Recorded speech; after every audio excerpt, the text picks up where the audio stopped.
incursion ce soir dans l'univers du conte. Les acteurs du secteur des arts et du récit veulent redonner au conte ses lettres de noblesse à travers un projet de proximité. Pour la rubrique chronologie, l'on s'intéresse à un scandale impliquant un célèbre producteur hollywoodien. 33 femmes accusent Harvey Weinstein de harcèlement sexuel. Bonsoir à tous et bienvenue dans ce journal. Parole au clair de lune, c'est un projet de proximité initié par les acteurs du secteur des arts et du récit. Ces derniers veulent redonner au conte sa dynamique d'antan avec tous ses ingrédients. Lampe tempête et clair de lune, il était une fois la suite avec Moussa Konaté. Des lampes à pétrole, des foyers de feu, les enfants sur des nattes attentifs. Dans ce décor de nuit, un homme raconte une histoire. Je vous assure que la Nakamala continue, c'est automatiquement. L'esplanade de l'INSAC, transformée en une place villageoise pour cette activité dédiée au conte. Le concept est dénommé Parole au clair de lune. Parole au clair de lune, sa particularité, c'est ça. Créer l'atmosphère villageoise et emmener nos parents à penser, à repenser à leur enfance, dites à la jeune génération que voilà comment les contes se déroulaient, les parents, en tout cas c'est comme ça que leur enfance était vraiment bercée.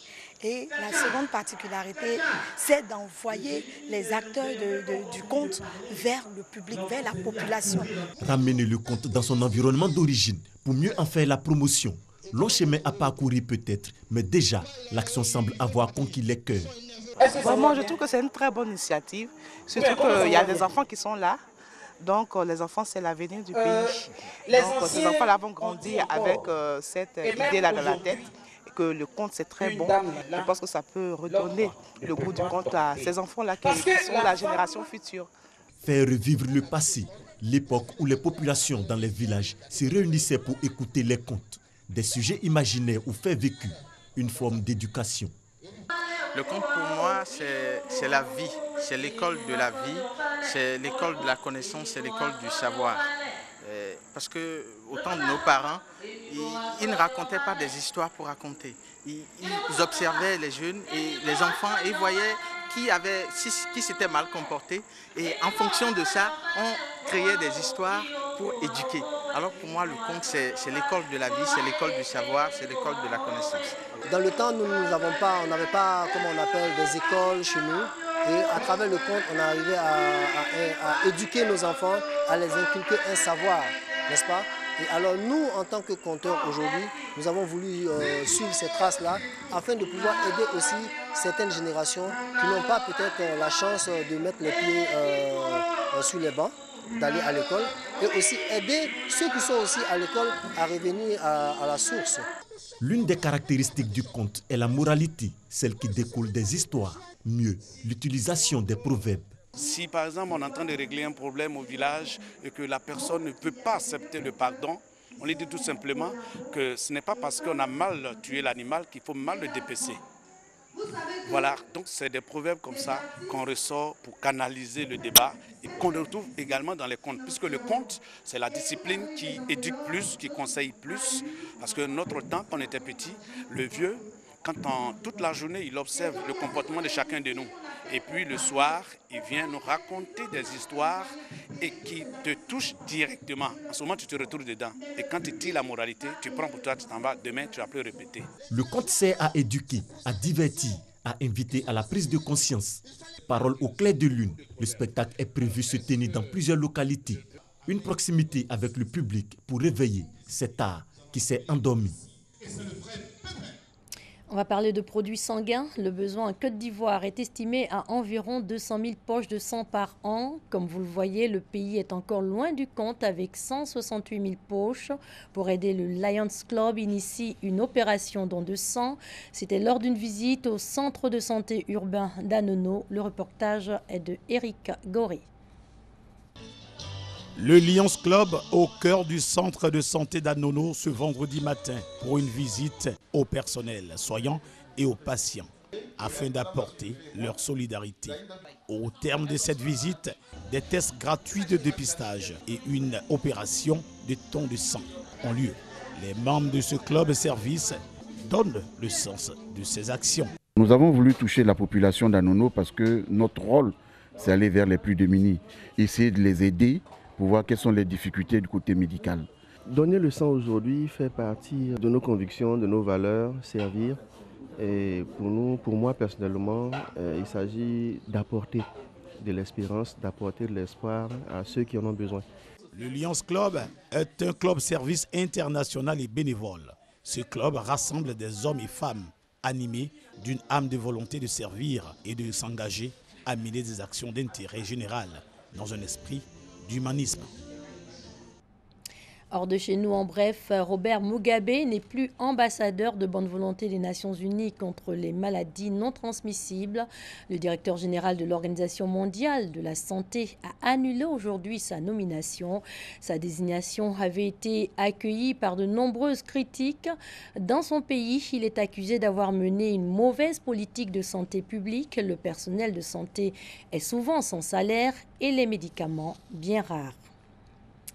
Harcèlement sexuel dans les administrations privées comme publiques, le sujet reste encore tabou en Afrique.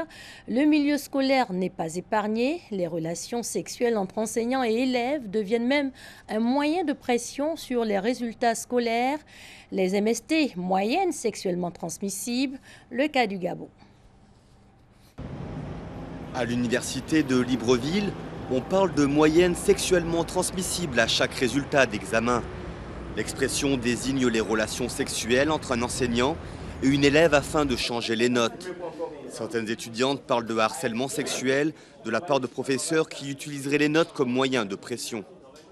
Il a commencé à me faire des avances, j'ai commencé à refuser, jusqu'au jour où il m'a mis 0 à mon premier devoir. Je lui dis, monsieur, je ne peux pas avoir 0 dans la mesure où c'est une dissertation. Il me dit, vous n'avez pas à vous justifier, je vous mets 0 jusqu'à la fin de l'année. J'ai une amie qui a triplé la licence au droit, parce que l'enseignant a trouvé utile de lui remettre ses moyennes parce qu'elle a refusé ses avances. Le phénomène, pas nouveau, reste tabou chez les étudiants. Peu de cas sont remontés jusqu'à l'administration. Ce phénomène existe, on ne va pas le nier, il existe, mais concrètement, il est difficile de prouver que c'est une moyenne sexuellement transmissible à partir du moment où il n'y a pas une plainte de l'étudiante. Nous, on subit aussi des pressions de la part des étudiants eux-mêmes qui nous proposent parfois de l'argent. Il m'est arrivé moi-même d'avoir subi ça, c'est-à-dire qu'on m'a proposé de l'argent pour remonter une moyenne. Argent ou pression sexuelle, les notes sont souvent faussées et les professeurs comme les étudiants se renvoient la responsabilité. Mais du côté des élèves, la peur de représailles sur le parcours universitaire empêche de porter plainte. Au Gabon, la loi prévoit des sanctions pour harcèlement sexuel contre toute personne occupant une position hiérarchique. Toujours concernant le sujet, pour finir, l'on s'intéresse à un scandale impliquant un célèbre producteur hollywoodien. 33 femmes accusent Harvey Weinstein de harcèlement sexuel, chronologie et décryptage des événements qui ont conduit au crash de celui qui tenait film et carrière au creux de sa main. Ami Koulibaly.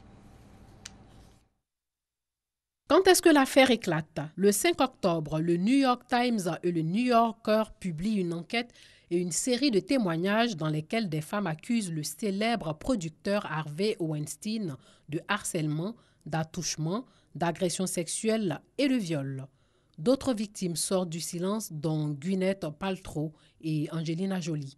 L'actrice Ashley Judd affirme qu'il y a 20 ans, Harvey Weinstein l'avait invitée dans sa chambre d'hôtel et l'avait reçu en peignoir. Il lui a proposé de la masser ou de le regarder prendre une douche. Qui est Harvey Weinstein, le prédateur sexuel d'Hollywood?